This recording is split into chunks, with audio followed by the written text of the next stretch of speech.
ఏలూరు జిల్లా రాజకీయ కలహాలతో అట్టుడుకుతుంది. పీఎస్లో ఉన్న టీడీపీ కార్యకర్త రాజశేఖర్ను చింతమనేని ప్రభాకర్ తీసుకెళ్లడంపై కేసు నమోదు చేశారు పోలీసులు. కొప్పలవారిగూడెంలో పోలింగ్ రోజున బూత్లో వైసీపీ కార్యకర్త రవిపై కత్తెరతో దాడి చేశాడు రాజశేఖర్. బాధితుడిని ఫిర్యాదు మేరకు నిందితుడు రాజశేఖర్ను అరెస్ట్ చేసి స్టేషన్కు తరలించారు పోలీసులు. టీడీపీ కార్యకర్త రాజశేఖర్ను చింతమనేని ప్రభాకర్ దౌర్జన్యంగా తీసుకెళ్తూ పోలీసులు చెత్తనైంది చేసుకోవాలంటూ వార్నింగ్ ఇవ్వడంపై సీరియస్ అయ్యారు ఖాకీలు. వీడియో సాక్ష్యాలు ఆధారంగా త్వరలో వారిని అరెస్ట్ చేస్తామని పేర్కొన్నారు డీఎస్పీ లక్ష్మయ్య. దీనికి సంబంధించి మరింత సమాచారం మా ప్రతినిధి భార్గవ్ ఫోన్ల ద్వారా అందిస్తారు. భార్గవ్, చెప్పండి.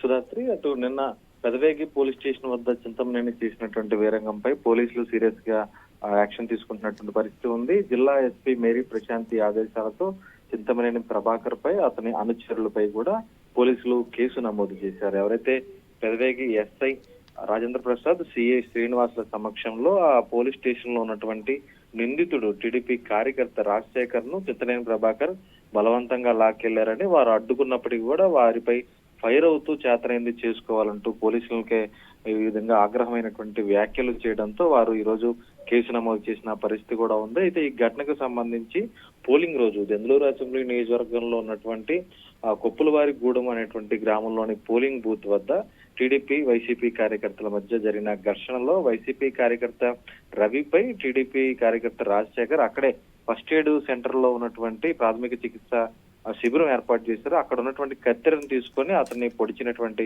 పరిస్థితి ఉంది. అతను రవి ఆసుపత్రిలో చేరడంతో బాధితుడి ఫిర్యాదు మేరకు పోలీసులు కేసు నమోదు చేశారు. అయితే ఈ కేసులో నిందితుడిని అదుపులోకి తీసుకొని పోలీసులు కస్టడీలో పోలీస్ స్టేషన్ లో ఉంచగా నేరుగా పోలీస్ స్టేషన్ లోంచే టీడీపీ కార్యకర్తను చింతమనేని ప్రభాకర్ తీసుకువెళ్లడంపై కూడా పోలీసులు తీవ్రంగా ఆగ్రహిస్తున్నారు. ఓవైపు పోలింగ్ ముగిసింది, ఇంకా కౌంటింగ్ జరగలేదు, ఎన్నికల కోడ్ అమలులోనే ఉంది. ఈ విధంగా దెందులూరు టీడీపీ అభ్యర్థి అయినటువంటి మాజీ ఎమ్మెల్యే చింతమనేని ప్రభాకర్ ఇటువంటి దాడి చేయడం పట్ల ఈసీకి కూడా ఫిర్యాదు చేస్తామంటూ వైసీపీ నాయకులు తెలియజేస్తున్నారు.